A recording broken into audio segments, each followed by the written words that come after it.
Hi, I'm Claire Bennett. 3 weeks ago, my brother live-streamed me carrying dirty dishes to 200,000 people, calling my job pathetic while I served tables at the Copper Kettle. He zoomed in on my apron stains. He made fun of the way I smiled at customers. He even tipped me a single penny and filmed my reaction. His followers flooded the comments with laughing emojis and cruel jokes about how far I'd fallen. Before we jump back in, tell us where you're tuning in from, and if this story touches you, make sure you're subscribed because tomorrow, I've saved something extra special for you. I wanted to disappear into the floor. But that wasn't the lowest moment. The lowest moment came when my own mother showed up at the restaurant, not to defend me, but to ask me to stop embarrassing the family by making a scene. She said I should be grateful Derek was even acknowledging my existence. I stood there in that kitchen doorway, flour on my shirt and tears burning behind my eyes, thinking this was my life now. Invisible. Disposable. The punchline to someone else's content. Then my grandfather's lawyer called. 1 week later, I sat in a mahogany conference room watching my brother's face drain of color as the will was read. And that's when everything changed. I should have known better than to think things would go smoothly that Tuesday afternoon. The lunch rush at the Copper Kettle had finally died down, and I was wiping tables near the window when Nina poked her head out from the kitchen. She was my manager, but more than that, she'd become something close to a friend over the past year.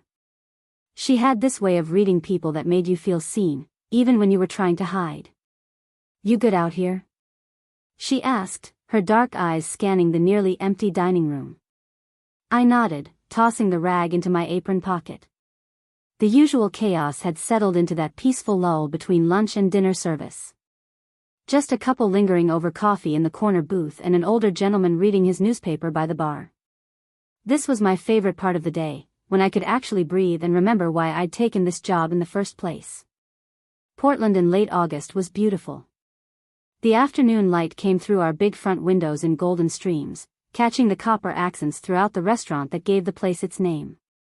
Outside, people strolled past in sundresses and short sleeves, heading toward the waterfront or ducking into the boutiques that lined our street. The Copper Kettle sat right in the heart of downtown, the kind of place where tourists and locals mixed over craft cocktails and farm-to-table dishes that Nina's husband created in our kitchen. I'd been working here for almost 14 months. It wasn't glamorous, but it was honest work, and after everything that had happened with my family, honest work felt like a luxury. My apartment in the Pearl District was small, barely 500 square feet, but it was mine. No one could take it from me. No one could tell me I didn't deserve it. Every night when I came home with aching feet and the smell of garlic in my hair, I felt something my childhood mansion had never given me. Peace. My phone buzzed in my pocket. I pulled it out and saw a text from Vanessa, one of the other servers who'd become a real friend. She had the evening shift and was checking if I wanted to grab drinks after she got off. I was typing back a response when the door chimed. I looked up out of habit, ready to greet whoever had just walked in, and my stomach dropped. Derek stood in the doorway, his phone already raised and pointed directly at me. That stupid ring light he always carried was clipped to the top of his phone, making him look like some kind of discount television crew. He was grinning, that practiced smile he used for his followers, the one that never quite reached his eyes. "Hey everyone," he said loudly, his voice carrying across the quiet restaurant. "We're here at the Copper Kettle in downtown Portland, and look who's working today. My little sister Claire." He swept the phone around to capture the interior of the restaurant before swinging it back to me. "She's been telling the family she's doing great, really thriving in her new independent life. So let's see how that's going, shall we?" My face went hot. The couple in the corner booth looked up, confused. The man with the newspaper lowered it slightly, his expression uncomfortable. Nina had frozen in the kitchen doorway, her jaw tight. I wanted to say something, to tell him to leave, but my throat had closed up. This was Derek's specialty. He knew exactly how to catch people off guard, how to create moments that felt too awkward to disrupt. He walked toward me, still filming, his designer sneakers squeaking slightly on our polished concrete floors. He was dressed like he always was these days, in clothes that probably cost more than my monthly rent but were styled to look casual. Ripped jeans that had been ripped by someone in a factory, a vintage band t-shirt that he'd never listened to, a leather jacket that he'd bought distressed. Everything about him was manufactured, curated for maximum engagement. "So Claire," he said, pushing the phone closer to my face.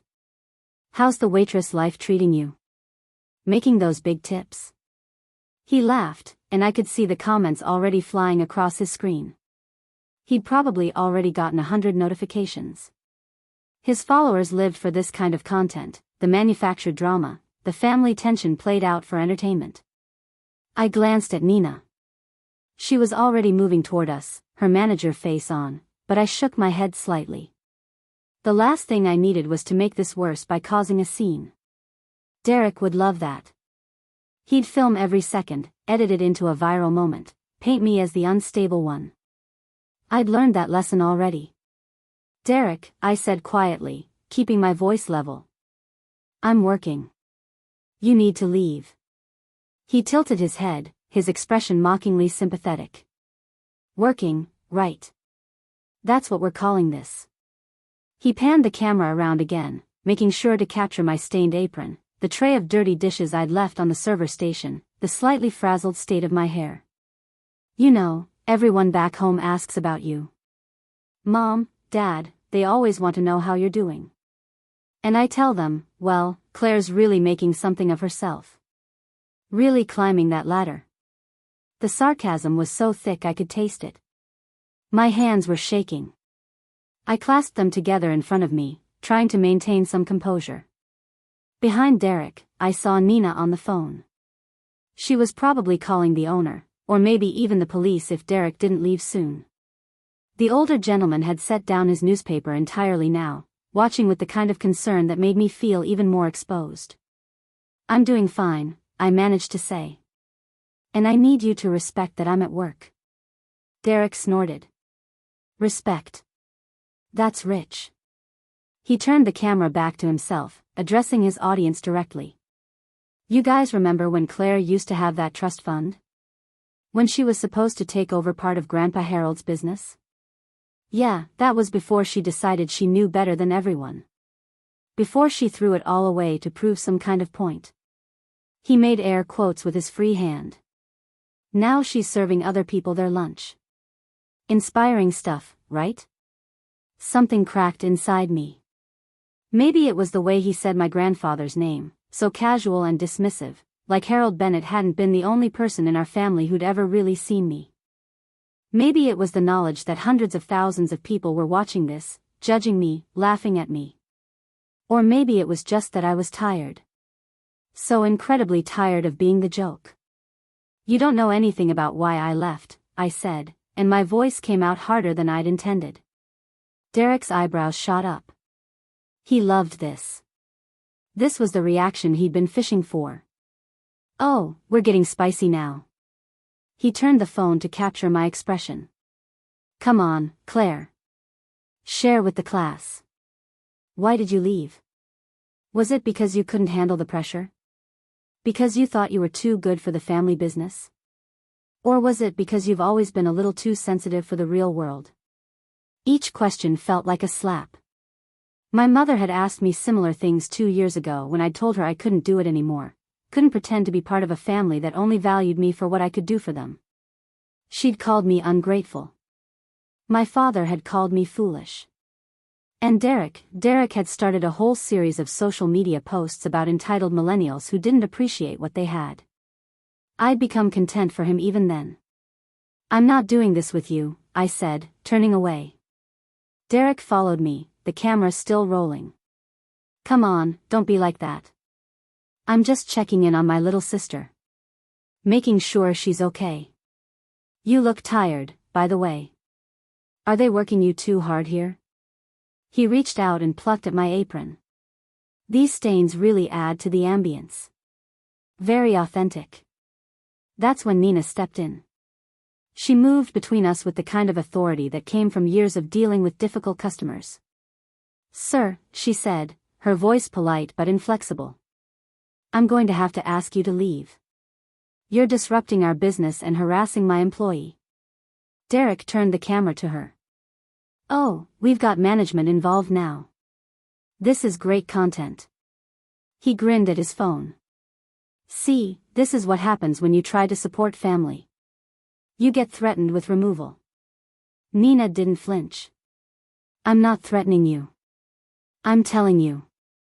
Either you leave now, or I call the police for trespassing. Your choice." For a long moment, Derek just stood there, still filming. I could see him calculating, trying to figure out which option would give him better content. Finally, he lowered the phone slightly, though he didn't turn off the camera. "Fine," he said, raising his hands in mock surrender. "I can see when I'm not wanted." He looked at me, and for just a second, something flickered across his face. Something that might have been genuine emotion, though I couldn't tell if it was hurt or anger or satisfaction. But before I leave, he reached into his pocket and pulled out a penny. He set it on the nearest table with an exaggerated flourish. "For your excellent service, sis. Don't spend it all in one place." Preparing and narrating this story took us a lot of time, so if you are enjoying it, subscribe to our channel, it means a lot to us. Now back to the story. Then he was gone, the door chiming behind him as he walked out into the bright afternoon. Through the window, I could see him still talking to his phone, probably already captioning the video, already watching the views climb. My legs felt weak. I sank into the nearest chair, my head in my hands. Nina was beside me immediately. "You okay?" I nodded, even though I wasn't. Even though I could feel the walls of the restaurant pressing in on me, could imagine all those people watching the video, leaving comments, sharing it with their friends. By tonight, it would probably have 1 million views. By tomorrow, I'd be a trending topic. The cautionary tale of what happens when you reject your family's wealth. "I'm sorry," I whispered. Nina squeezed my shoulder. "You have nothing to be sorry for. That was harassment, plain and simple. We should file a report." I shook my head. "He's my brother. It'll just make things worse. Besides, what are the police going to do? He didn't threaten me. He just humiliated me in front of his entire audience. That's not actually a crime." The older gentleman approached our table. He'd folded his newspaper and was holding it under one arm. "Excuse me," he said gently. I couldn't help but overhear. "That young man, is he really your brother?" I nodded, not trusting my voice. The man's expression was kind, sympathetic in a way that made my throat tight. "I'm sorry you had to experience that. For what it's worth, I've been coming to this restaurant for 5 years. You've always provided excellent service." Whatever he was trying to prove, he only proved what kind of person he is. "Not you." It was such a small thing, that validation from a stranger, but it cracked something open inside me. I managed to thank him before he left, pressing a generous tip into my hand as he went. Nina insisted I take the rest of the day off, said she'd cover my tables herself. I protested weakly, but she wasn't having it. "Go home," she said firmly. "Take care of yourself. Tomorrow is another day." I walked back to my apartment in a daze, barely seeing the streets around me. My phone was buzzing constantly now. Notifications from people I hadn't spoken to in years, former friends who'd seen Derek's video and were reaching out with various mixtures of concern and curiosity. A few messages from numbers I didn't recognize, followers of Derek's who'd somehow found my contact information. Most of those messages I didn't even open. I could guess what they said. My studio apartment had never felt smaller. I dropped my bag by the door and stood there for a long moment, staring at the space I'd been so proud of just hours earlier. Now it felt like exactly what Derek had implied it was. A downgrade. A failure. Evidence of how far I'd fallen from the Bennett family standards. I sat on my bed, which was also my couch, and finally let myself cry. Not the pretty kind of crying from movies, but the ugly, gasping kind that comes from somewhere deep and painful. I cried for the family I'd thought I had, the one I'd realized didn't actually exist. I cried for my grandfather, who'd died 6 months ago and taken with him the only person who'd ever made me feel like I was enough just as I was. And I cried for myself, for the girl who'd been so sure that walking away was the brave choice, who was now wondering if maybe everyone had been right and she'd just been too proud to see it. When my phone rang, I almost didn't answer. But it was a Portland number I didn't recognize, and something made me pick up. Hello? My voice came out rough, raw from crying. Miss Bennett? The voice on the other end was professional, male, unfamiliar. This is Thomas Whitmore from Whitmore and Associates. I'm the attorney handling your grandfather Harold Bennett's estate. My heart stuttered. I sat up straighter, wiping at my face even though he couldn't see me. Yes, that's me. There's been some delay in settling the estate, Mr. Whitmore continued.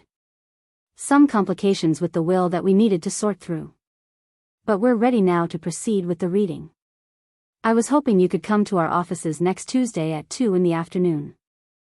The address is downtown, near Pioneer Square. I'll be there, I said, my mind racing. Is everything okay? Is there a problem? Mr. Whitmore's voice was carefully neutral. I think it's best if we discuss the details in person, Miss Bennett.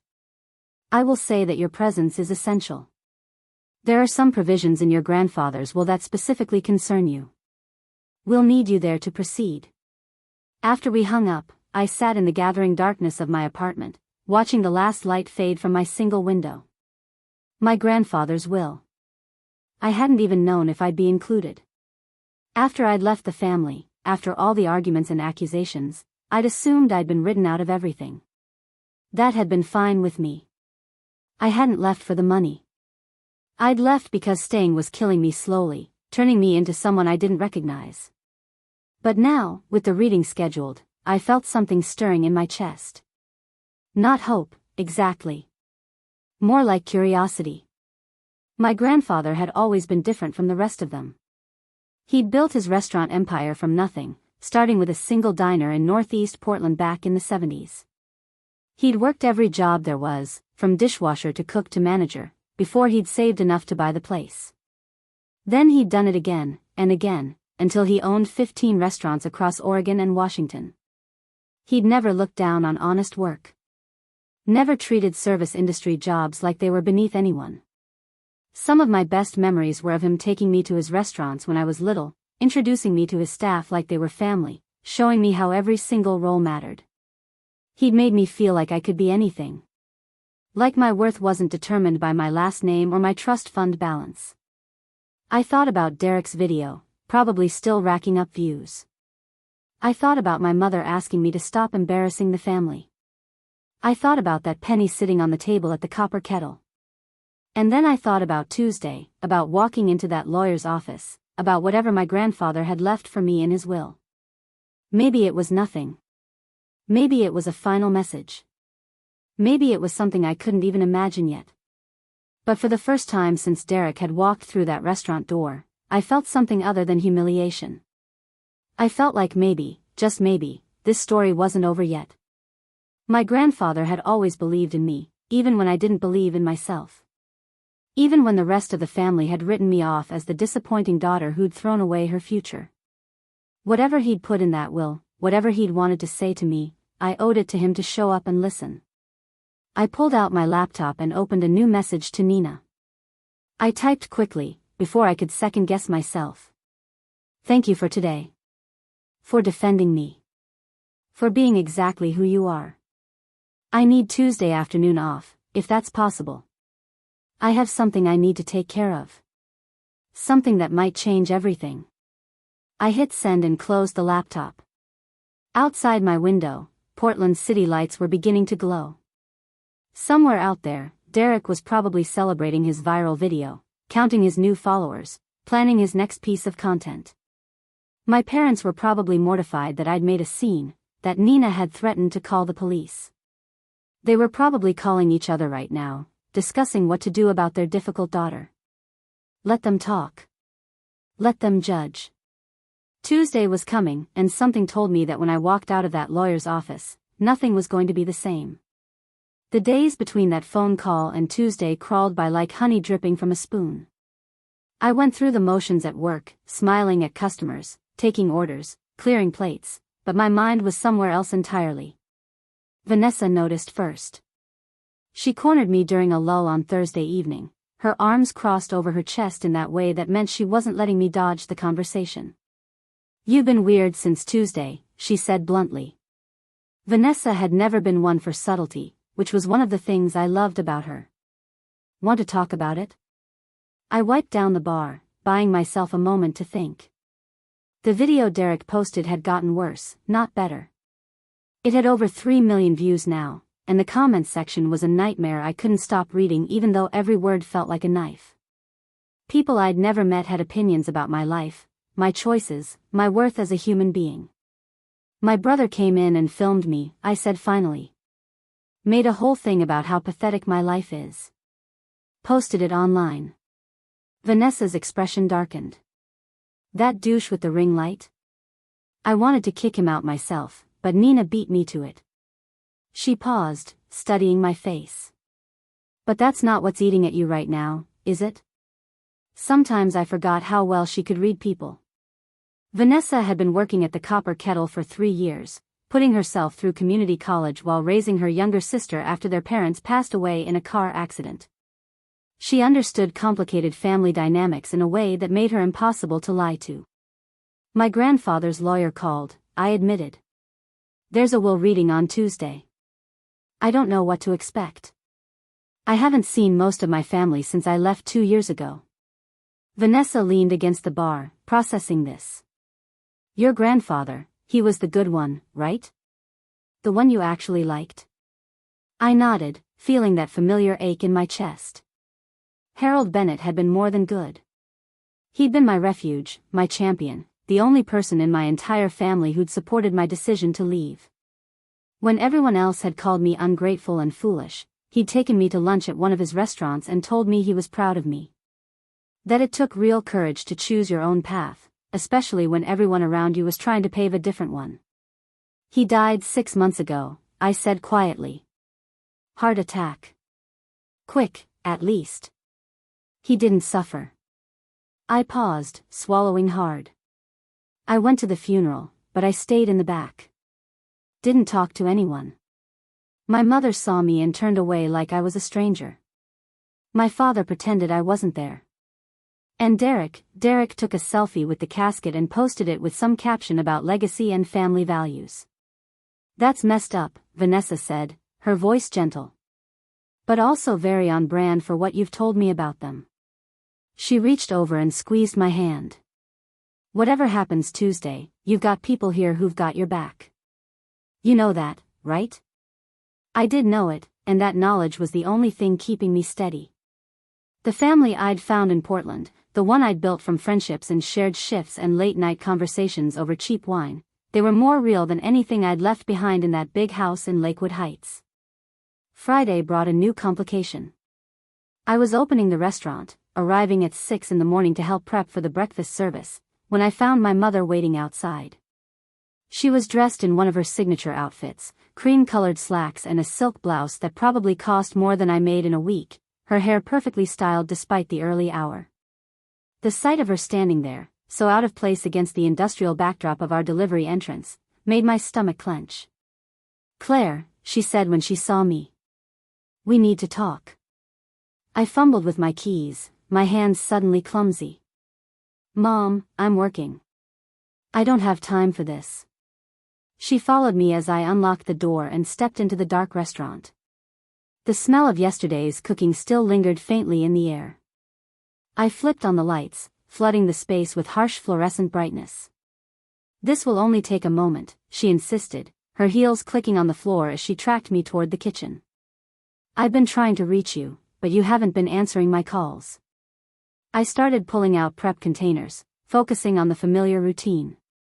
"That's because I have nothing to say to you. Not after you showed up here last week and told me I was embarrassing the family." My mother's lips pressed into a thin line. "You were making a scene. That boy was simply trying to connect with you, and you had your manager threaten him. That boy is 28 years old and has 200,000 followers who watched him humiliate me for content." I turned to face her fully, the container still in my hands. He tipped me a penny, Mom. On camera. And you think I was the one making a scene? She waved a hand dismissively, as if the entire incident was just an unfortunate misunderstanding. Derek has always been theatrical. You're too sensitive. But that's not why I'm here. She smoothed her blouse, gathering herself. I heard you received a call from Thomas Whitmore. About your grandfather's will.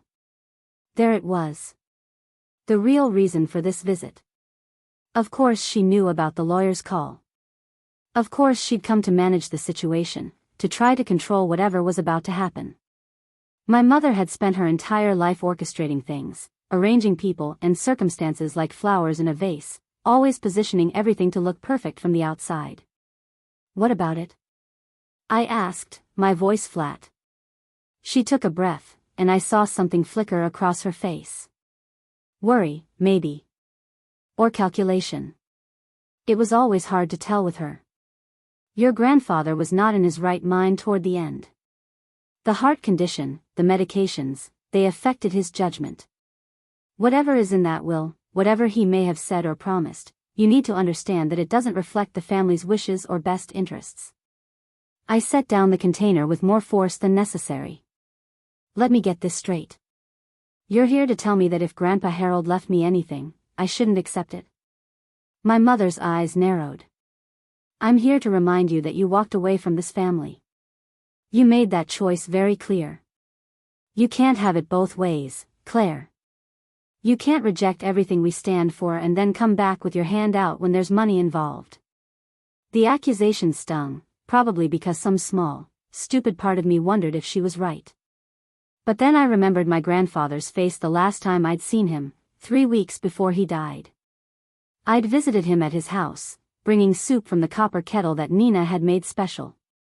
He'd been weak but clear-headed, and he'd held my hand and told me he was sorry. Sorry for not doing more to protect me from the rest of them, sorry for not standing up louder when I'd needed him to. I'm not coming back for money, I said quietly. I'm going because a lawyer called and said I needed to be there. That's it. My mother studied me for a long moment, her expression unreadable. Then she reached into her purse and pulled out a business card. This is our family attorney, Gerald Stevenson. If you need legal representation at the reading, someone to look out for your actual interests, call him. He'll make sure you're not taken advantage of. I didn't take the card. Mom, why are you really here? What are you so worried about? She slipped the card back into her purse, her movements precise and controlled. I'm not worried about anything. I simply want you to be prepared. Your grandfather had some unconventional ideas toward the end. There may be conditions, stipulations, things designed to manipulate you into coming back. I want you to remember that you have choices. You don't have to accept anything that compromises who you've decided to be. It was the closest thing to acknowledgement I'd gotten from her in 2 years. The implicit admission that maybe, possibly, I had become someone on my own terms. But it was wrapped in so many layers of warning and control that I couldn't tell if she was trying to protect me or protect herself. I'll keep that in mind, I said, turning back to my prep work. Nina will be here soon. You should go. My mother lingered for another moment, and I felt her gaze on my back. Then, softly, she said, he loved you very much, you know. Your grandfather. Sometimes I think he loved you more than he loved the rest of us. Maybe because you reminded him of who he used to be. I didn't turn around. I couldn't. If I looked at her, if I saw whatever expression was on her face, I might crack open completely. I heard her footsteps retreating, the click of the door as she left. Only then did I let myself breathe, let my shoulders sag, let the weight of that conversation settle over me like a heavy blanket. Nina found me 20 minutes later, still standing in the same spot, staring at nothing. She didn't ask what was wrong. She just handed me a knife and pointed me toward a pile of vegetables that needed chopping. We worked in comfortable silence, the familiar rhythm of prep slowly bringing me back to myself. The weekend passed in a blur of shifts and sleepless nights. I kept checking Derek's social media, torturing myself with updates. He'd posted 3 more videos since Tuesday, none of them about me directly, but his follower count had jumped by 50,000. The penny video, as people were calling it, had been picked up by several reaction channels and commentary accounts. I'd become a cautionary tale, a symbol of millennial entitlement and wasted privilege, even though none of these people knew the actual story. Saturday night, Vanessa dragged me out for drinks after our shift. We went to a dive bar in southeast Portland, the kind of place with sticky floors and a jukebox that only played songs from the 90s. It was exactly what I needed, anonymous and uncomplicated. "So Tuesday," she said, nursing her whiskey sour. "What's your game plan?" I shrugged, picking at the label on my beer bottle. "Show up. Listen. Try not to let my family get to me." Vanessa raised an eyebrow. "That's not a plan. That's hoping for the best. What if they try to intimidate you? What if there's some clause that requires you to do something you don't want to do?" "Then I walk away," I said, but even as I spoke the words, I knew they weren't entirely true. I couldn't walk away from my grandfather's last wishes, whatever they were. I owed him more than that. He'd been the only one who'd never asked me to be anyone other than myself. Vanessa leaned forward, her expression serious. "Listen, I don't know your family except for what you've told me and what I saw with that jackass brother of yours. But I know you. And I know you've spent 2 years building a life that makes you happy, or at least happier than you were before. Don't let them take that away from you, no matter what's in that will." I raised my beer bottle. "To not letting them take it away." She clinked her glass against mine. "To not letting them take it away. And to your grandpa, who clearly saw something in you that the rest of them were too stupid to notice." Monday morning, I did something I hadn't done in months. I pulled out the box from the top shelf of my closet, the one I'd shoved up there when I'd moved in and tried to forget about. Inside were remnants of my old life. Photos from family vacations where everyone smiled for the camera but barely spoke to each other between shots. My college diploma from Reed, the one I'd earned while my parents complained that I should have gone to Stanford like Derek. A few pieces of jewelry my grandmother had given me before she passed, back when I was still young enough to be considered promising rather than disappointing. At the bottom of the box was a letter. I'd read it so many times in the weeks after my grandfather's death that I'd memorized every word, but I pulled it out anyway, unfolding the heavy paper with careful fingers. He'd written it 6 months before he died, when he must have known his time was running out. "My dearest Claire," it began in his distinctive handwriting, slightly shaky but still legible. "If you're reading this, then I'm gone, and I hope you know how proud I was to call you my granddaughter. You have something the rest of this family forgot they ever had, integrity. You'd rather serve others honestly than exploit them dishonestly, and that makes you richer than all their bank accounts combined. I'm leaving you something in my will. I can't tell you what yet, there are complications, legalities, things that need to be sorted. But I want you to know that whatever happens, whatever anyone else says, you earned this. Not because of your last name, but because of who you chose to become when you had every reason to become someone else. Don't let them bully you. Don't let them convince you that you're wrong for choosing dignity over dynasty. You remind me of myself at your age, before I got tired, before I compromised too many times in the name of family peace. You're what I should have been. All my love, Grandpa Harold." I folded the letter carefully and put it in my purse. Tomorrow, when I walked into that conference room, when I faced my family for the first time in 2 years, I'd have his words with me. His belief in me. It wouldn't make it easy, but it might make it possible. That night, I laid out my clothes for the meeting. I didn't have much that qualified as professional anymore. Most of my nice things from my old life had been sold or donated. But I had one good dress, navy blue and simple, that I'd bought for job interviews back when I'd first moved to Portland. I paired it with the pearl earrings my grandmother had given me, the ones my mother had once tried to claim for herself. Looking at myself in the mirror, I barely recognized the person staring back. 2 years ago, I'd been softer, more uncertain, always looking for approval from people who would never give it. Now I was lean from long shifts on my feet, my hands strong from carrying trays and dealing with the physical demands of restaurant work. My face was bare of the heavy makeup I used to wear, and my hair was pulled back in a simple style that was practical rather than fashionable. I looked like someone who worked for a living. Someone who'd chosen substance over appearance. And for the first time, looking at that reflection, I felt something close to pride. Tuesday morning arrived cold and gray, typical October weather in Portland. I walked to the law offices, needing the time to clear my head. Thomas Whitmore's firm was housed in a historic building near Pioneer Square, all red brick and tall windows. The lobby was understated but expensive, the kind of place that whispered old money rather than shouting it. The receptionist directed me to the third floor, where a paralegal met me and led me down a hallway lined with dark wood paneling. Through an open door, I caught a glimpse of a conference room, and my steps faltered. They were all there. My mother, perfectly composed in a charcoal suit. My father, looking older than I remembered, his hair fully gray now. And Derek, dressed up for once in actual business attire, though he still had his phone in his hand. "Miss Bennett," the paralegal said gently, noticing my hesitation. "Mr. Whitmore is ready for you. This way, please." I followed her into the room, my heart hammering against my ribs. My mother's eyes met mine for just a second before sliding away. My father nodded curtly, an acknowledgement that could have meant anything or nothing. Derek didn't look up from his phone, though I saw his jaw tighten. There were two other people in the room I didn't recognize. An older woman with steel gray hair and sharp eyes, and a younger man in an expensive suit who had the look of an attorney.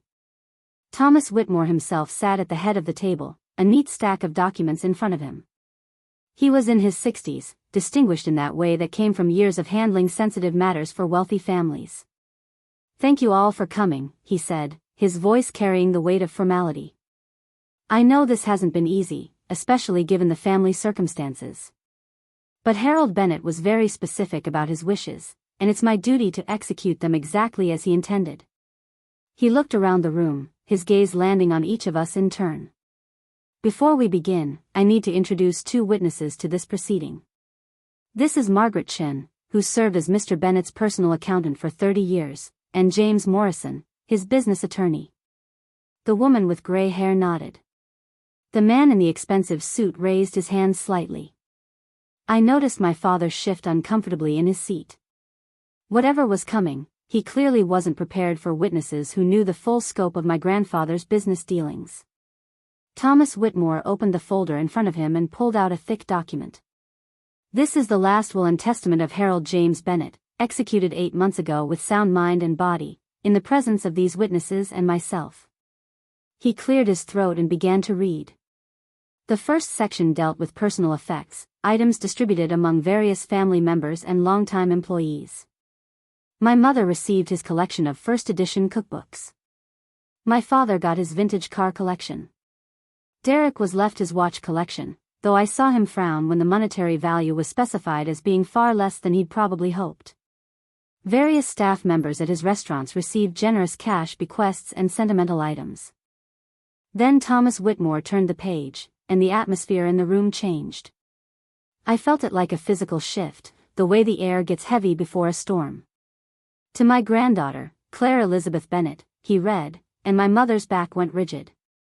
"I leave the following, knowing that she is the only member of my family who understands what these gifts truly mean." I couldn't breathe. Couldn't move. Every eye in the room had turned to me, and I felt pinned under their collective gaze like a butterfly on display. "First," Whitmore continued, "I leave her the Copper Kettle restaurant, located at 412 Southwest Morrison Street, Portland, Oregon, free and clear of all debts and encumbrances.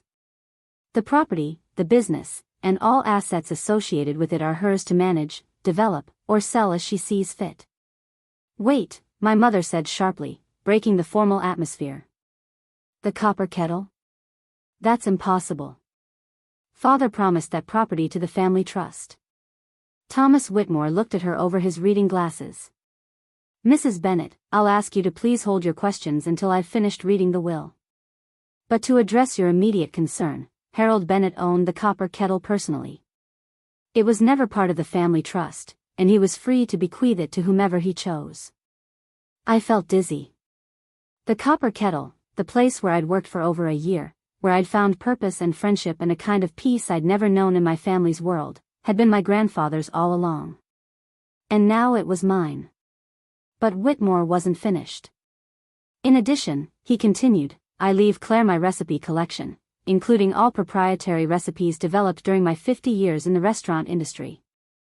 These recipes, which represent the foundation of the Bennett culinary legacy, are hers to use or protect as she deems appropriate.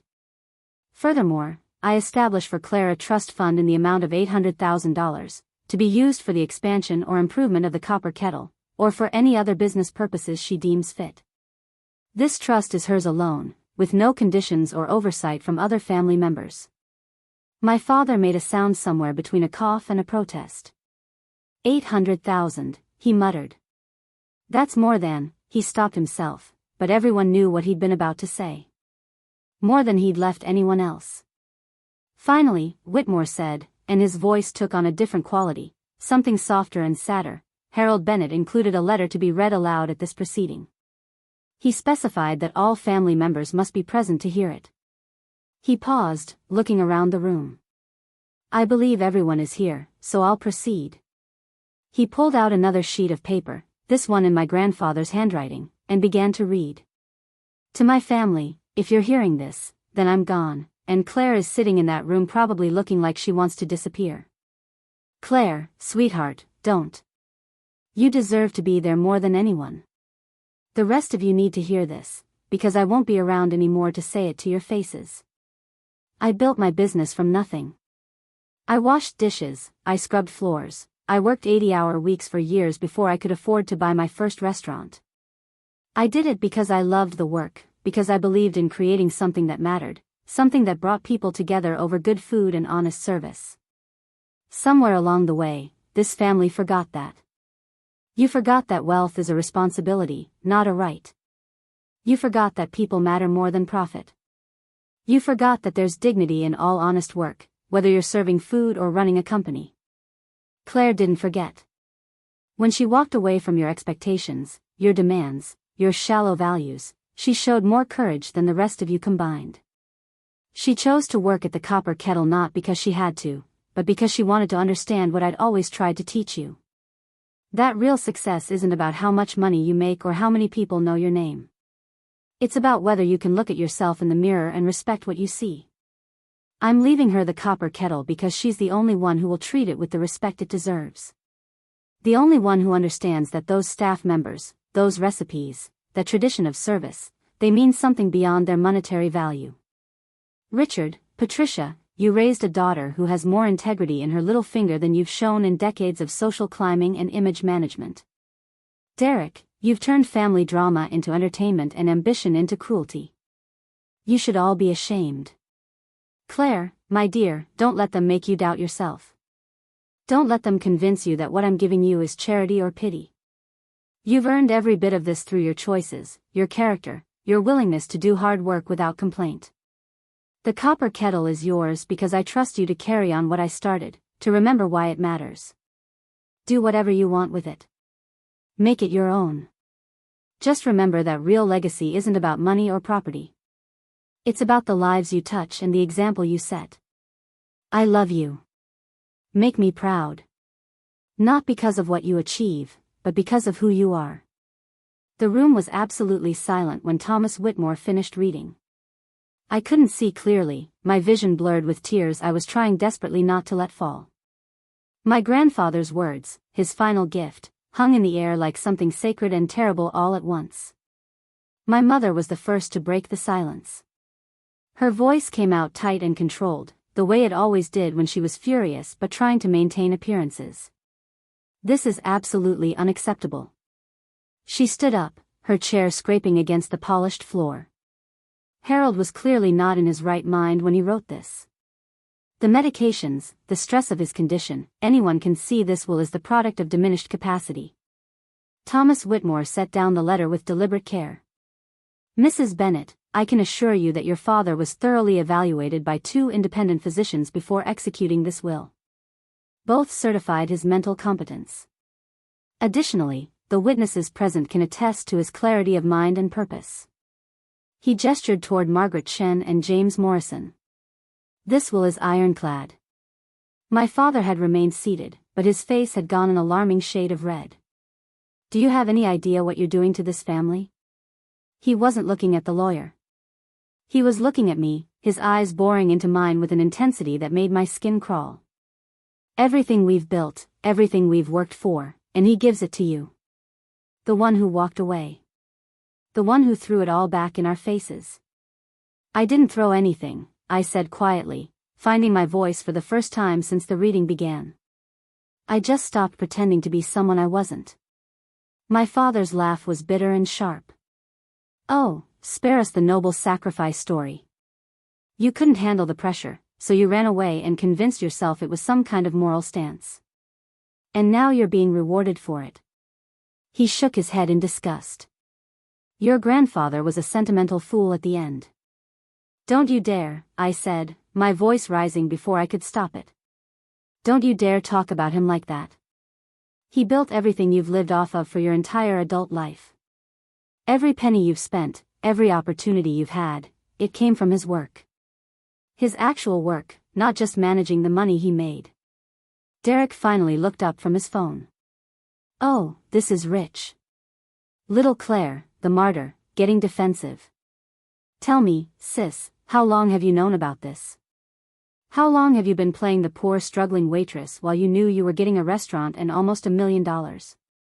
The accusation hit me like a physical blow. I had no idea.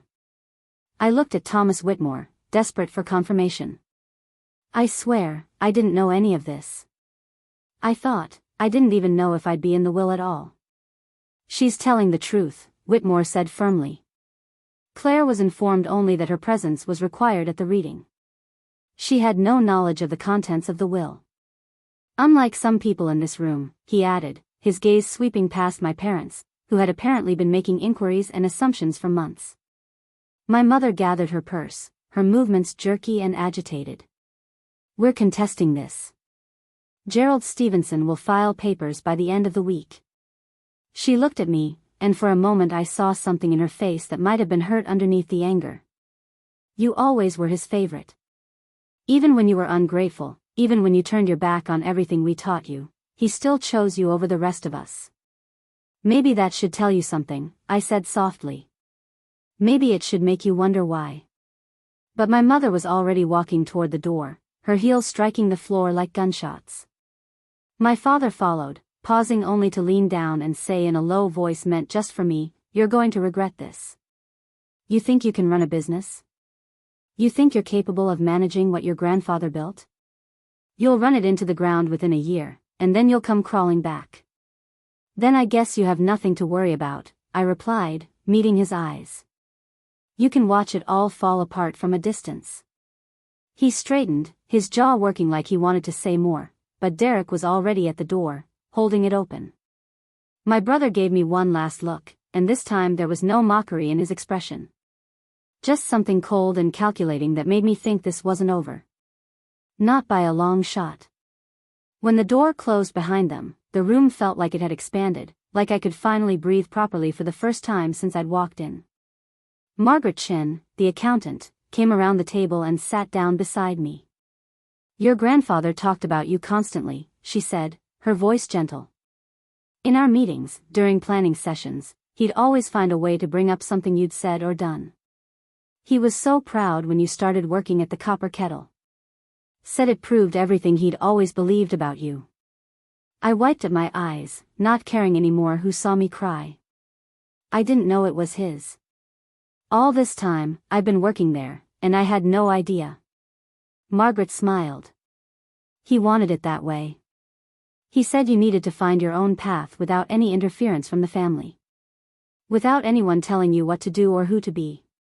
The Copper Kettle was his first restaurant, you know. The one he built from nothing. It was always special to him. James Morrison, the business attorney, pulled out another folder. There's more we need to discuss regarding the business assets and operations. The restaurant has been running at a profit for the past 5 years under current management. Your grandfather's instructions were that the existing staff should be retained and that you should take whatever time you need to learn the business side of operations before making any major decisions. Thomas Whitmore nodded in agreement. Harold was very thorough in his planning. He's also left detailed notes about his other restaurants, his business philosophy, his relationships with suppliers and staff. Everything you need to understand how he built his empire. He slid a leather-bound journal across the table toward me. This was his personal business diary. He wanted you to have it. I picked up the journal with trembling hands. The leather was worn smooth from years of handling, and when I opened it, I saw page after page of my grandfather's handwriting. Notes about recipes, observations about customer service, reflections on management decisions. It was like holding a piece of his mind, his thought process made tangible. What about the contest? I asked, looking up at the lawyers. My mother said they're going to challenge the will. Is that something I need to worry about? Margaret and James exchanged a glance, and I saw something pass between them. Margaret spoke first, her tone matter of fact. Let them try. Your grandfather anticipated this possibility. That's why he had such extensive documentation of his mental state, why he had multiple witnesses, why he made sure every single detail was legally sound. Any contest will be expensive, time-consuming, and ultimately unsuccessful. James leaned forward, his expression serious.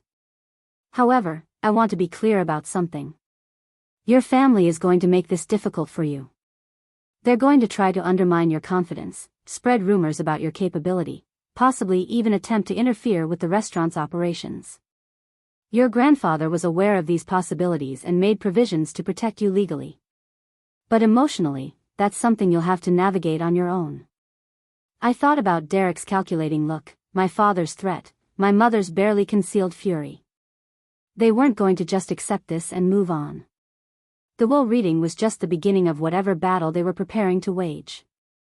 But I also thought about my grandfather's letter, his belief in me, his trust that I could handle not just the restaurant but everything that came with it. I can do this, I said, and I was surprised to find that I meant it. I don't know how yet, and I'm probably going to make mistakes, but I can figure it out. Margaret patted my hand. That's exactly what your grandfather said you'd say. He told me, Claire won't run from this. She'll be scared, but she'll face it head on. That's who she is. We spent the next 2 hours going through paperwork, signing documents, transferring deeds and titles and accounts. My head swam with numbers and legal terminology, but both Margaret and James were patient, explaining everything in detail, making sure I understood each step. By the time we finished, the gray morning had given way to afternoon sun streaming through the conference room windows. Thomas Whitmore walked me to the elevator, carrying a briefcase full of documents that were now my responsibility. Before I left, he said, stopping me with a hand on my arm. I've been practicing law for 35 years. I've handled hundreds of estates, thousands of family disputes. I can tell you with absolute certainty that what your grandfather did, leaving his legacy to you the way he did, that took courage. He knew exactly what kind of firestorm it would create. He did it anyway because he believed in you more than he feared their reaction. Why are you telling me this? I asked. Because in about 3 days, when the reality of what you've taken on really hits you, when your family has had time to regroup and start their campaign against you, you're going to doubt yourself. You're going to wonder if you deserve this or if you're capable of living up to it. He squeezed my arm gently. When that moment comes, and it will come, remember that a man who built an empire from nothing looked at you and saw himself. Saw the best parts of himself. That's not something you can fake or imagine.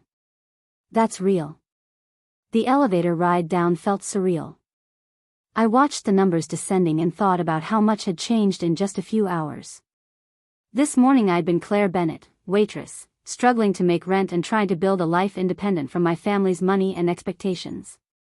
Now I was Claire Bennett, restaurant owner, trustee of a substantial fund, inheritor of a culinary legacy that spanned 5 decades. The lobby was busier than it had been that morning, full of people in business attire moving with purpose and confidence. I wondered if any of them could tell just by looking at me that my entire world had shifted on its axis. But of course they couldn't. I looked exactly the same as I had walking in. It was everything else that had changed. I pulled out my phone and saw 17 missed calls.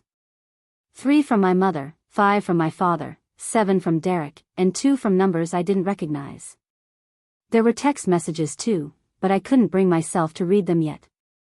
Instead, I called the one person I knew would understand what I was feeling. Vanessa answered on the second ring. "So?" she said without preamble. "How bad was it?" I stepped out onto the street, letting the cool autumn air wash over me. "He left me the copper kettle." There was a long pause. "Wait, what? Your grandfather owned our restaurant? Why didn't anyone tell you?" "Apparently he wanted me to find my own way there. To choose it without knowing." I started walking, not sure where I was going but needing to move. "He left me the building, the business, everything. Plus $800,000 in a trust fund and his entire recipe collection. And a letter basically calling out my entire family for being shallow and materialistic." Vanessa let out a low whistle. "Okay, that's actually incredible. And also kind of terrifying. How are you feeling?" "Like I'm going to throw up," I admitted. "Like I just inherited a responsibility I'm completely unprepared for. Like my family is going to destroy me for this." I paused at a crosswalk, watching people stream past in both directions. Like maybe my grandfather saw something in me that I'm not sure actually exists. "Stop," Vanessa said firmly. "I've worked with you for over a year. I've seen you handle nightmare customers, kitchen disasters, staff drama, health inspections, all of it. You're not some clueless kid who fell into this. You've been learning the business from the ground up without even knowing that's what you were doing. Your grandfather was smart. He set you up to succeed." I wanted to believe her. Wanted to feel the confidence that seemed to come so naturally to people like Vanessa, who'd been forced to grow up fast and figure things out on their own. But all I could think about was my father's sneer, my mother's fury, Derek's calculating expression as he'd left the conference room. They weren't going to make this easy. They were going to do everything in their power to prove I wasn't capable, wasn't worthy, wasn't the right choice. Nina called as I was nearing the restaurant. I could see it up ahead, the copper sign gleaming in the afternoon light. The Copper Kettle, my grandfather's first restaurant, his pride and joy, his gift to me. I answered the call as I stopped across the street, just looking at it. "The lawyers called," Nina said without preamble. "Told me everything. Told me you're my new boss." Her voice was unreadable, and my stomach dropped. "I should have called you first," I said quickly. "I should have, I don't know, handled this better. I'm sorry, Nina. I didn't know any of this was coming." She laughed, and the sound was warm and genuine. "Claire, stop. I'm not mad. I'm happy for you. Harold was a good man and a brilliant businessman. If he chose you, he had his reasons. The question is, what happens now?" I crossed the street, still holding the phone to my ear. "Can we talk inside? I think I need to see it. Need to really see it, knowing what I know now." When I walked through the door, Nina was waiting by the host stand. The lunch service was over but the dinner prep hadn't started yet, so the dining room was empty. She studied my face for a long moment, then pulled me into a quick hug. "You look overwhelmed," she observed. "I feel overwhelmed," I admitted. "Nina, I don't know the first thing about running a restaurant. I can wait tables and work the register, but ownership? Management? Business decisions? I'm completely lost." She guided me to a booth and slid in across from me. "Okay, first things first. Take a breath. You're not expected to know everything immediately. Harold left detailed notes apparently, Margaret Chen already called me to coordinate, and you have staff who've been doing this for years. Me included. We can teach you what you need to know. But what if I screw it up?" The question came out smaller than I'd intended. What if I make some terrible decision and ruin everything my grandfather built? Nina's expression was serious but kind. "Then you'll learn from it and make better decisions next time. That's what business ownership is, Claire. It's making choices, some good, some bad, and constantly adapting. Your grandfather didn't build this place by being perfect. He built it by being willing to work hard and learn from his mistakes. I looked around the restaurant, really seeing it for the first time as something that belonged to me. The copper light fixtures that had been custom-made by a local artisan. The exposed brick walls that my grandfather had apparently insisted on preserving when he'd renovated the space 15 years ago. The open kitchen design that let customers watch their food being prepared, a touch that had been innovative when he'd implemented it. Every detail had a story, a reason, a piece of my grandfather's vision embedded in it. And now it was my job to honor that vision while making it my own. The weight of that responsibility felt crushing and exhilarating in equal measure. Nina let me sit with my thoughts for a moment before speaking again. Your family is going to come after you. You know that, right? They're going to try to make you doubt yourself, maybe even try to sabotage the business to prove you can't handle it. I know, I said quietly. My father basically promised as much before he left. Said I'd run it into the ground within a year. Then we make sure that doesn't happen. Nina's voice had taken on a steely quality. We document everything. We keep meticulous records. We make smart decisions and we protect what's ours. Because it is ours now, Claire. This restaurant, these recipes, this legacy. Your grandfather gave it to you, but everyone who works here has invested themselves in making it successful. We're not going to let your family destroy that.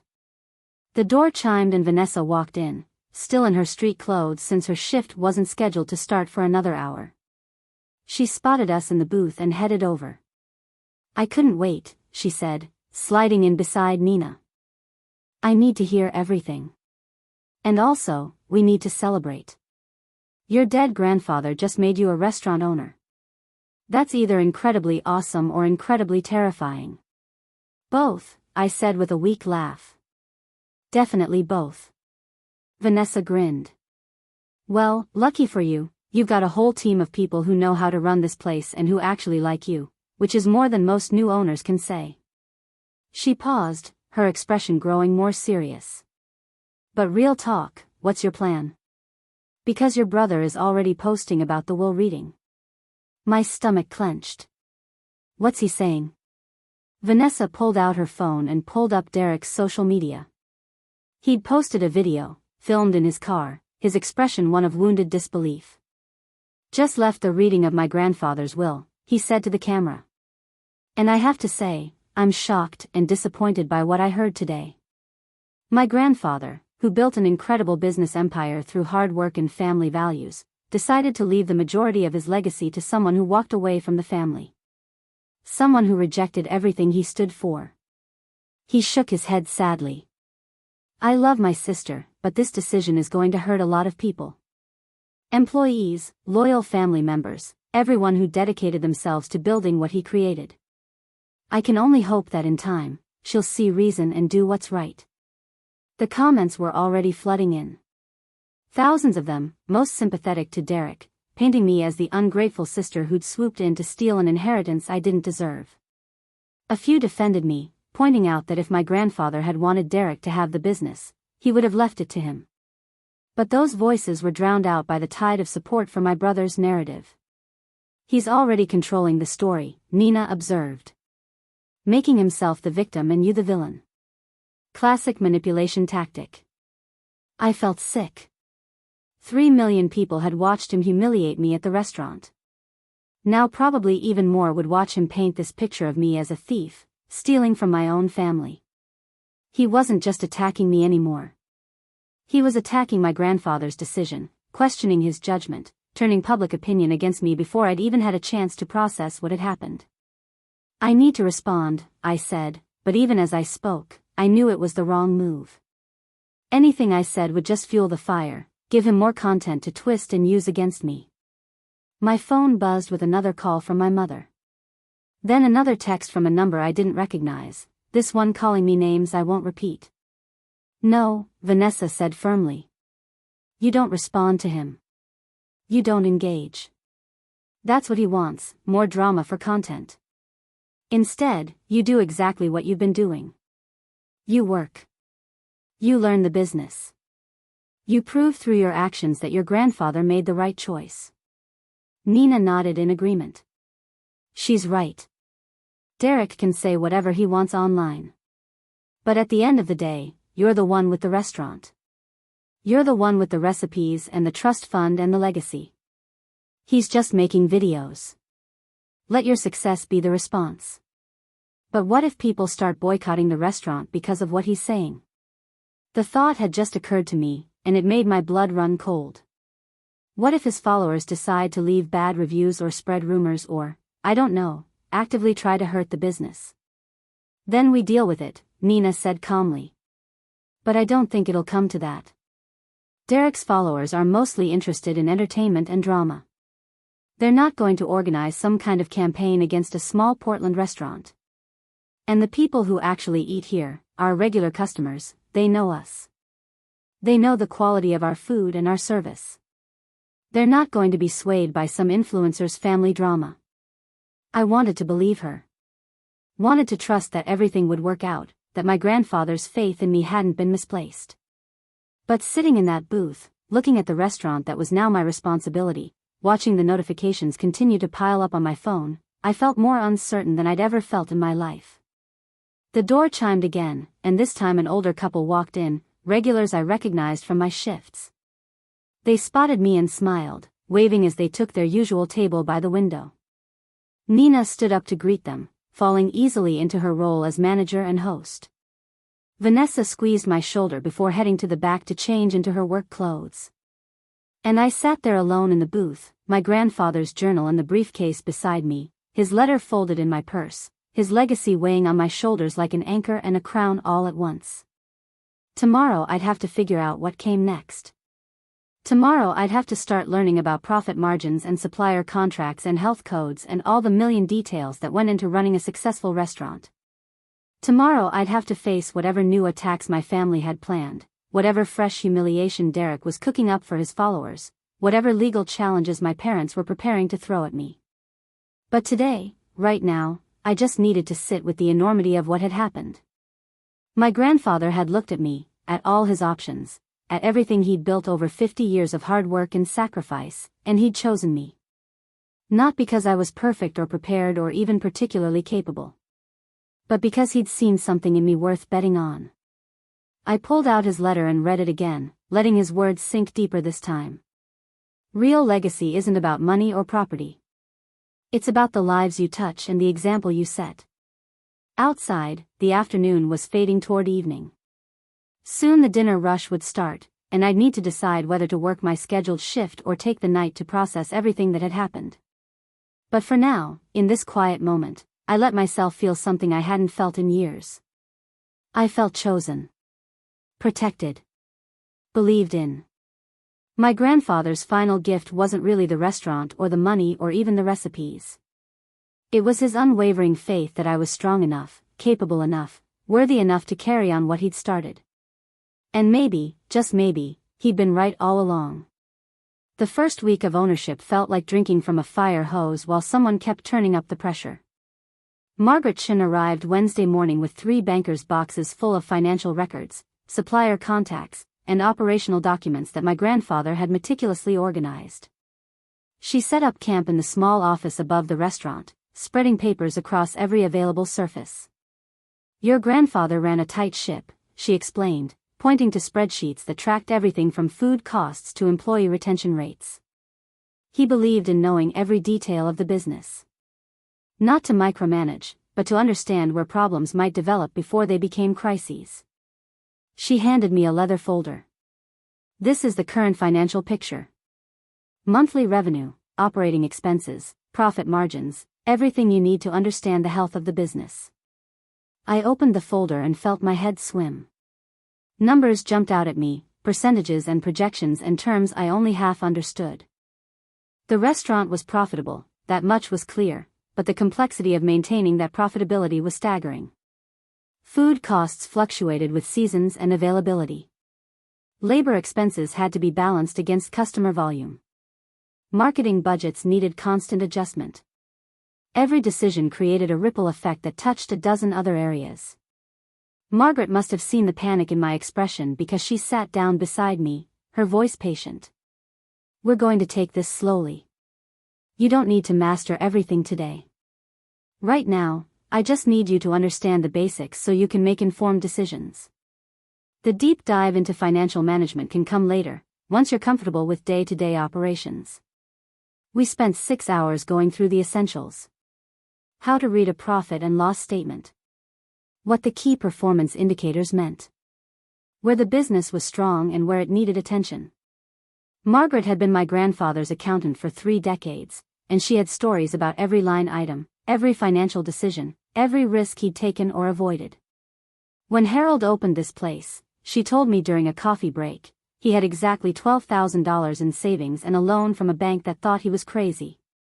Everyone said downtown Portland was dying, that nobody wanted upscale casual dining, that he should stick to what he knew. She smiled at the memory. He proved them all wrong because he understood something they didn't. People don't just want food. They want an experience, a connection, a reason to gather. That's what he built here. By Thursday, word had spread through the Portland restaurant community that the Copper Kettle had new ownership. 3 competitors called to introduce themselves and subtly probe for information about my plans. 2 food bloggers reached out requesting interviews. A supplier who'd worked with my grandfather for 20 years stopped by personally to assure me that their partnership would continue seamlessly. But the outside interest also brought unwanted attention. Derek posted another video, this one filmed outside the Copper Kettle during dinner service. "Look at this place," he said to his camera, panning across the exterior. My grandfather's first restaurant, his baby, the foundation of everything he built.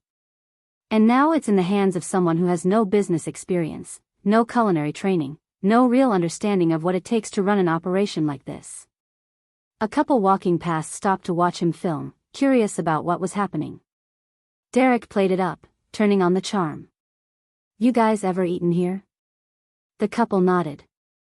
"It's great," the woman said. "Best risotto in Portland." Derek's smile didn't reach his eyes. "Well, enjoy it while it lasts. New ownership tends to change things, and not always for the better.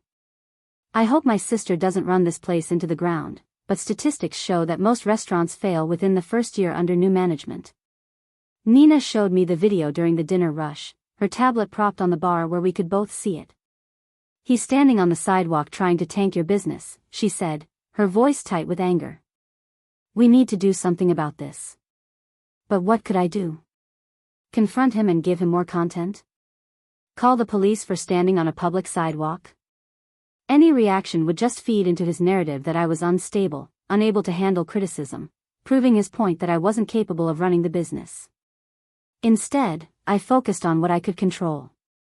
I started arriving at the restaurant 2 hours before opening, learning the morning routine from Nina and the kitchen staff. How the bread was prepared, how produce orders were checked for quality, how the dining room was set up to maximize flow and efficiency. I worked every position I could, from prep cook to dishwasher, understanding each role's challenges and importance. The staff watched me carefully those first few days, trying to figure out what kind of owner I'd be. Would I change everything? Fire people to cut costs? Sell the restaurant to a corporate chain? I could see the questions in their eyes even when they didn't voice them directly.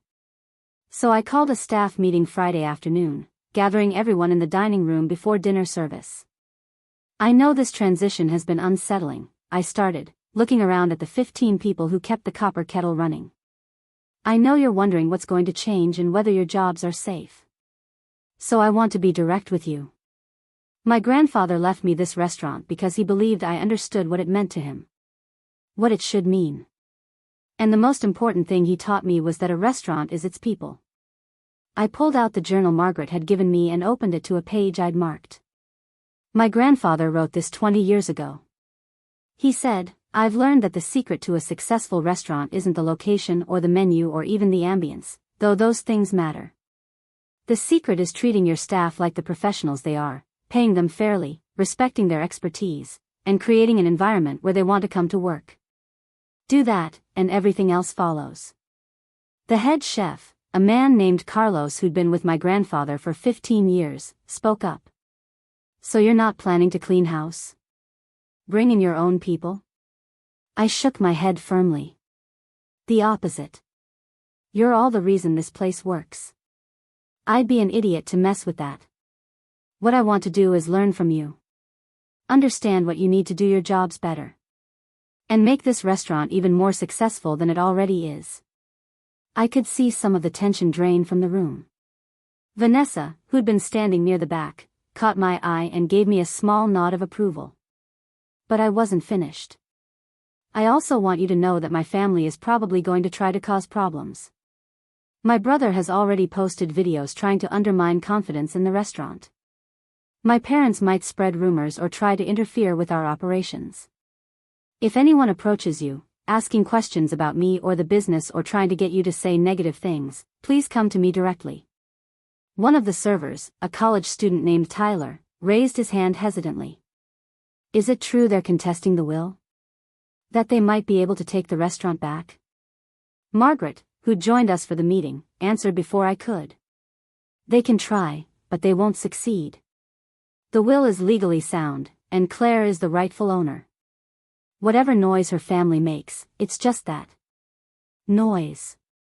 The meeting seemed to settle everyone's nerves, and the dinner service that night had an energy I hadn't felt before. People worked with a renewed sense of purpose, and I caught Carlos actually smiling as he plated dishes, something Nina told me later was relatively rare. Maybe they were starting to believe this could work. Maybe I was starting to believe it too. Saturday brought the first real crisis. I arrived at 6 in the morning to find graffiti sprayed across the front windows. Not the artistic kind, but crude words and accusations. Thief. Fraud. Fake. The paint was still wet, dripping down the glass in ugly streaks. My hands shook as I called Nina, then the police, then the cleaning company that handled our maintenance. While I waited for everyone to arrive, I stood on the sidewalk staring at the vandalism. This was more than random property damage. Someone had targeted us specifically, used words designed to connect to the narrative Derek was spreading online. The timing was too convenient, coming right after his latest video had gone viral with over 5 million views. The police took a report but weren't optimistic about finding who did it. Happens more than you'd think with small businesses, the officer said, scribbling notes on his tablet. Especially when there's family drama or social media attention. We'll check security cameras in the area, but honestly, these cases are hard to solve. The cleaning crew managed to remove most of the paint before we opened, but you could still see faint traces if you knew where to look. I posted a simple statement on the restaurant's social media, keeping it factual and professional. The Copper Kettle experienced some vandalism last night. We've filed a police report and are working with authorities. We remain committed to providing excellent food and service to our community. Within an hour, Derek had screenshotted my post and added his own commentary. So sad to see what's happening to my grandfather's restaurant. When you inherit something you're not prepared for, situations like this become inevitable. I hope my sister realizes before it's too late that she's in over her head. The implication was clear. This was somehow my fault, proof that I couldn't handle the responsibility. But something unexpected happened. The vandalism seemed to galvanize support from our regular customers. People who'd been coming to the Copper Kettle for years started posting their own messages of support, sharing photos of their favorite dishes, writing reviews praising the food and service. A local food blogger wrote an article about the restaurant's history, my grandfather's legacy, and the importance of supporting local businesses during ownership transitions. By Sunday morning, we had a line of people waiting when we opened for brunch. Not because of the drama, but in spite of it. Or maybe because they wanted to show that Portland took care of its own. I worked the floor that day, taking orders and delivering food and thanking people for coming. And over, customers would squeeze my hand or pat my shoulder and tell me to hang in there, that they believed in me, that my grandfather would be proud. Monday morning, Margaret arrived with news. Your parents filed the contest, she said, setting her briefcase on the office desk. Gerald Stevenson submitted papers claiming undue influence and diminished capacity. It's all standard legal maneuvering, nothing we didn't expect. Thomas Whitmore is already preparing our response. How long will this take? I asked, feeling exhausted just thinking about months or years of legal battles. Margaret shrugged. Could be 6 months, could be 2 years. Depends on how aggressive they want to be and how much money they're willing to spend on legal fees. But here's what you need to understand. While this plays out, you remain in control. The will is being executed as written until a court says otherwise, which they won't. That afternoon, I met with James Morrison to go over the other restaurants in my grandfather's portfolio. He'd owned 15 locations at the time of his death, though he'd sold off 3 in the months before he passed away. The remaining 12 were all professionally managed, operating independently but under the larger Bennett Restaurant Group umbrella. These all go to the family trust, James explained, showing me the organizational charts. Your grandfather set up a complicated structure years ago, before you were born. The trust distributes profits to family members but keeps the actual ownership of most assets separate. The copper kettle was different. He owned it personally, completely outside the trust, which is why he could leave it to you without any strings attached. So my family still controls the other restaurants? James nodded. Your father is the primary trustee, your mother and brother are beneficiaries. They'll continue to receive distributions from the trust's profits. What they won't get is this restaurant or the recipes your grandfather specifically designated for you. Speaking of the recipes, he pulled out another folder. Your grandfather's collection is actually quite valuable. Several of his signature dishes have been featured in regional and national publications. There's been interest from food companies wanting to license some items for retail sale. You now control those decisions. It was overwhelming, realizing how many moving pieces there were to my inheritance. It wasn't just a restaurant. It was intellectual property, business relationships, legacy considerations, and family dynamics all tangled together in ways I was only beginning to understand. That evening, I finally opened my grandfather's journal and started reading from the beginning.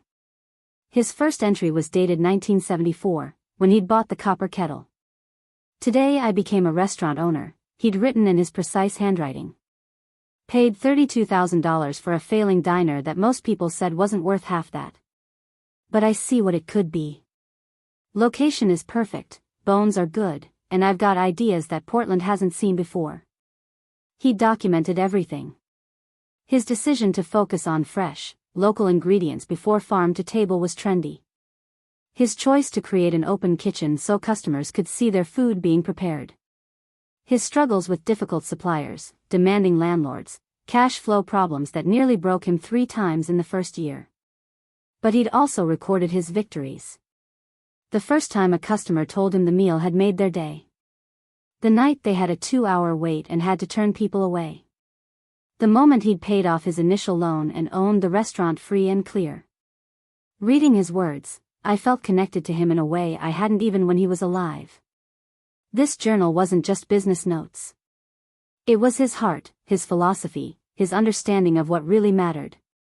And on nearly every page, he came back to the same themes.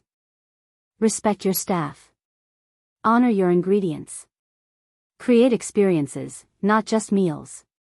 Stay true to what you believe even when it would be easier to compromise. Tuesday morning brought another crisis, though this one was more subtle. Carlos pulled me aside during prep, his expression troubled. We've got a problem with the seafood supplier. They're saying they need cash on delivery now instead of our usual 30-day terms. I called to ask why, and the guy got weird, said something about new ownership and policy changes. I felt my stomach drop. How many other suppliers might be getting nervous about extending credit to a new owner, especially one whose family was publicly fighting over the inheritance? Margaret and I spent the afternoon calling every major supplier, reassuring them that our payment history was solid, that nothing about our financial situation had changed, that the will contest didn't affect our ability to operate. Most were understanding, but 2 other suppliers had also quietly shifted to more restrictive terms. It wasn't aggressive enough to shut us down, but it definitely added stress to our cash flow management. This is a pressure tactic, Margaret said grimly. Someone is calling your suppliers, raising doubts about your stability. It's subtle enough to have deniability but disruptive enough to cause problems. My father, I said, suddenly certain. He still has relationships with all these companies through the other restaurants. He could be suggesting they protect themselves, planting seeds of doubt. Margaret's expression confirmed my suspicion. Probably. But there's not much we can do about it except prove him wrong. Pay on time, maintain quality, keep the business running smoothly. Eventually, the suppliers will see that you're reliable regardless of what anyone says. Wednesday was the first time I saw my mother since the will reading. I was at a farmer's market that the Copper Kettle had contracted with for produce, walking through the stalls and talking to farmers about seasonal availability.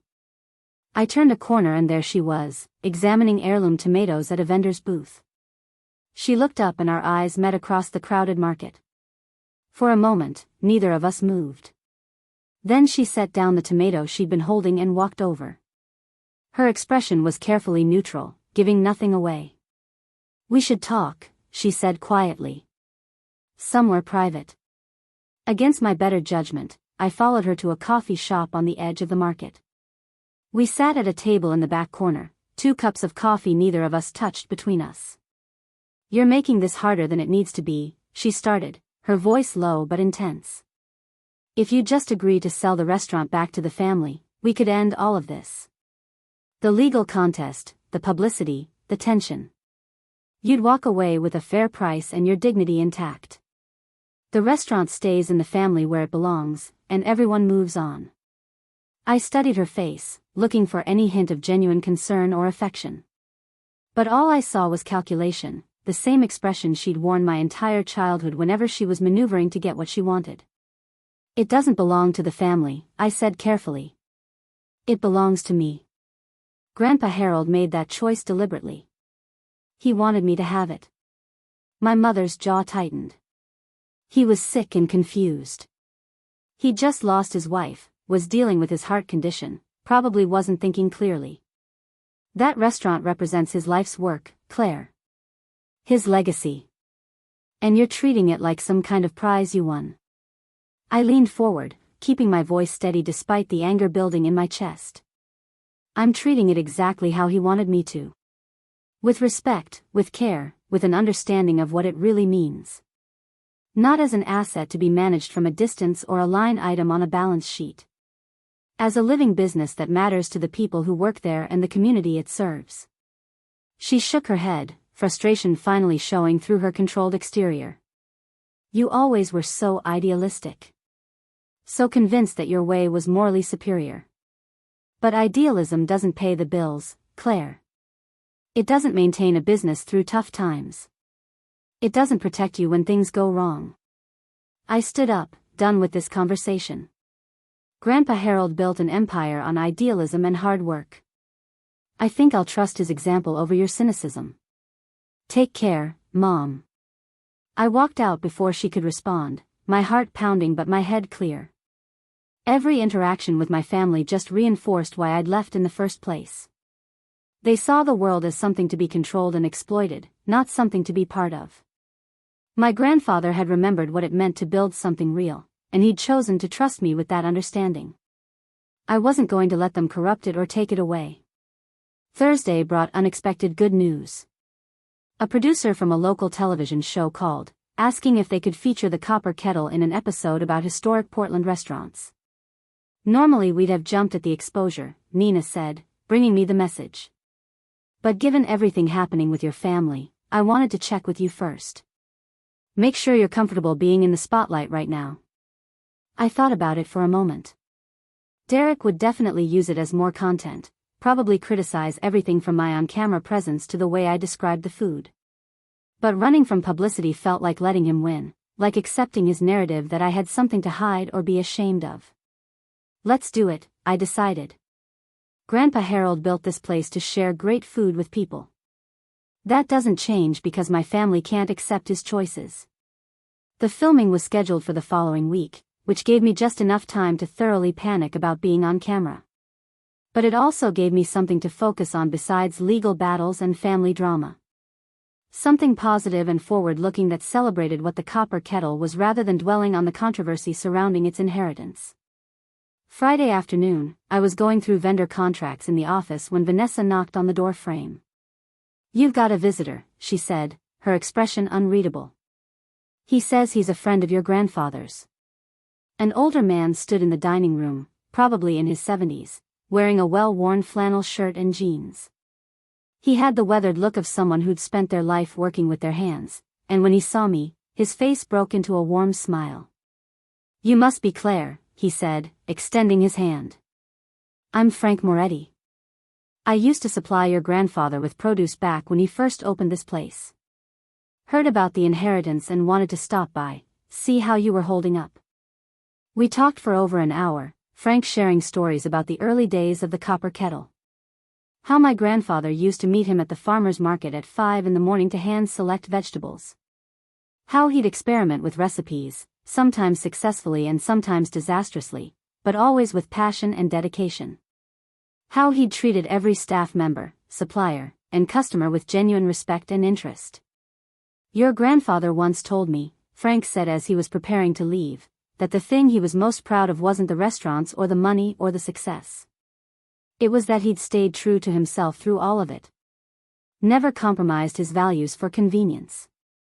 Never forgot where he came from." He looked at me intently. "He saw that same quality in you, Claire. That's why he gave you this place. Don't let anyone convince you otherwise." After Frank left, I sat in the empty dining room and let his words sink in. My family was trying to break me down, to make me doubt myself and my grandfather's faith in me. But people like Frank, like the regular customers, like the staff, they were reminding me why this mattered. Why fighting for it was worth the cost. My phone buzzed with a text from Thomas Whitmore. "Initial hearing on the will contest is scheduled for 3 weeks from today. We're ready. Are you?" I looked around the restaurant, at the copper fixtures catching the late afternoon light, at the menu board listing dishes my grandfather had perfected over decades, at the kitchen where Carlos was already prepping for dinner service. I typed back a simple response. "Yes. I'm ready." The courtroom was smaller than I'd imagined, more like a conference room with wood paneling and fluorescent lights that hummed quietly overhead.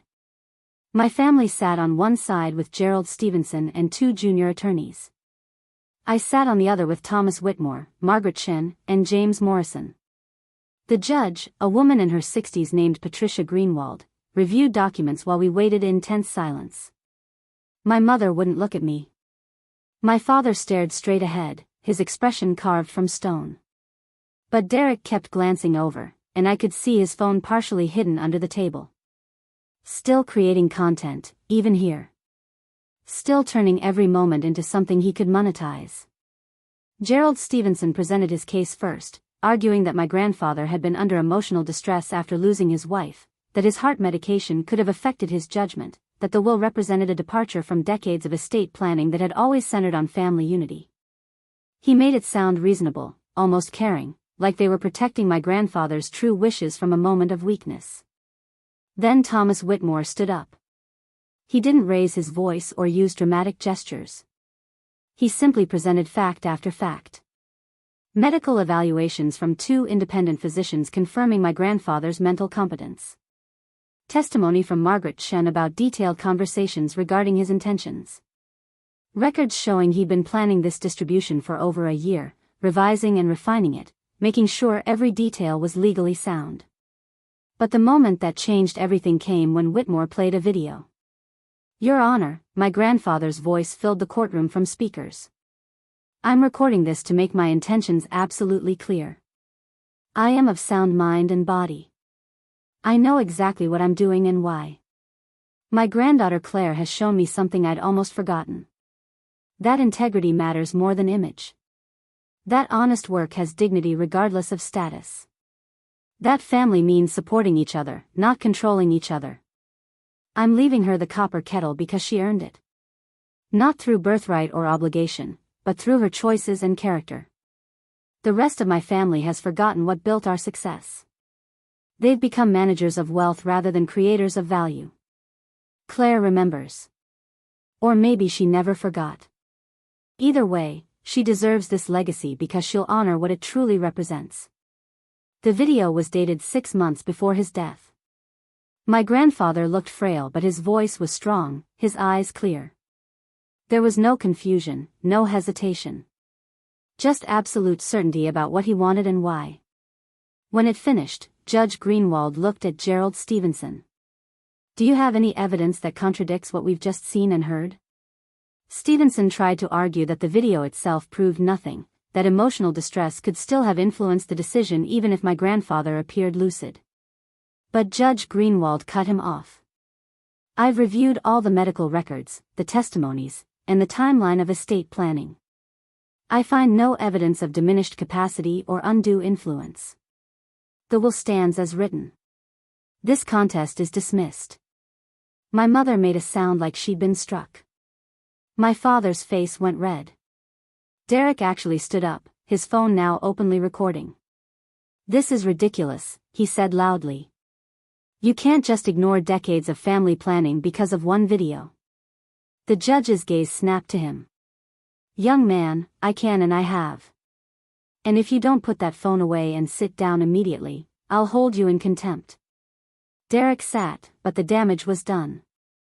He'd gotten his content, his moment of outrage for his followers. Outside the courthouse, reporters were waiting. Derek pushed past me to get to them first, already spinning his narrative about judicial overreach and family betrayal. But I didn't care anymore. The legal battle was over. The restaurant was mine, unquestionably and permanently. 3 months later, the Copper Kettle had its best quarter in 5 years. The television feature had brought in new customers while our regulars stayed loyal.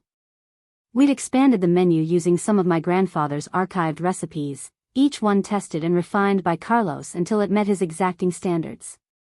The staff had fully embraced the transition, bringing ideas and energy that made the restaurant feel alive in ways I was still discovering.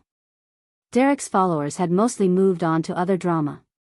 He still posted occasionally about the injustice of it all, but the views kept dropping. Turns out people get bored when the story doesn't change. My parents had stopped trying to interfere, though they'd also stopped speaking to me entirely. I told myself I was fine with that. Most days I even believed it. The evening of our biggest success came quietly. No cameras, no announcements, just a full dining room and a kitchen running like a well-oiled machine. I was working the floor, checking on tables and chatting with customers, when Frank Moretti came in with his wife. They insisted I sit with them for a few minutes, and Frank raised his wine glass. "To Harold," he said simply. And to the granddaughter who understood what he was really giving her. Not just a building or a business, but a chance to build something meaningful. We clinked glasses, and I felt something settle in my chest. Not satisfaction exactly, but peace. The kind that comes from knowing you're exactly where you're supposed to be, doing exactly what you're meant to do. Later that night, after we'd closed and the staff had gone home, I stood in the empty dining room with Nina. She was reviewing the night's numbers, pleased with how smoothly everything had run. "You know what your grandfather would say right now?" she asked. I smiled, already knowing. "He'd say the numbers are great, but did people leave happy?" Nina laughed. "Exactly. And the answer is yes. They left very happy." She closed her tablet and looked at me seriously. "You've done something remarkable here, Claire. You took an inheritance that could have destroyed you and turned it into something stronger than it was before. That takes guts."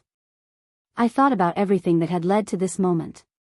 The humiliation of Derek's videos, the pain of my family's rejection, the overwhelming responsibility of suddenly owning a business I barely understood. But I also thought about the community I'd found, the skills I'd developed, the confidence I'd built from proving I could do this. My grandfather's journal sat in the office upstairs, and I'd started adding my own entries. Recording lessons learned, decisions made, hopes for the future. Maybe someday someone would read them and understand what this place meant. What it took to protect it. What it gave back to those willing to fight for it. I locked the front door and stood on the sidewalk, looking at the Copper Kettle's sign glowing in the darkness. Derek could keep his followers and his content. My parents could keep their bitterness and their control. I had something better. Something real. Something mine. And that was worth more than all of them combined. Up next, You've got 2 more standout stories right on your screen. If this one hit the mark, you won't want to pass these up. Just click and check them out.